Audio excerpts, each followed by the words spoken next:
First IVF pregnancy తర్వాత natural conception possible అని చాలామంది అడుగుతారు.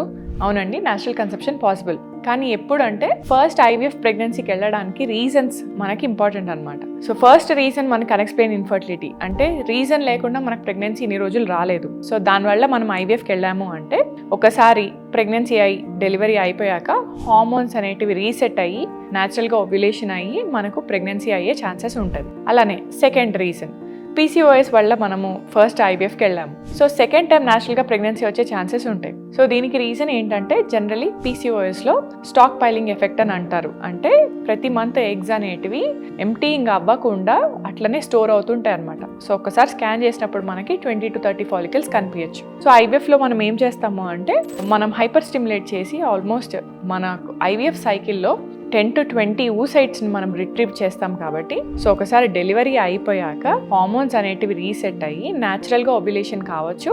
దీనివల్ల న్యాచురల్ ప్రెగ్నెన్సీ ఛాన్సెస్ కూడా ఎక్కువ ఉంటాయి. థర్డ్ రీజన్ మనకు టెంపరీ రీజన్ వల్ల మనకు ప్రెగ్నెన్సీ రాలేదు.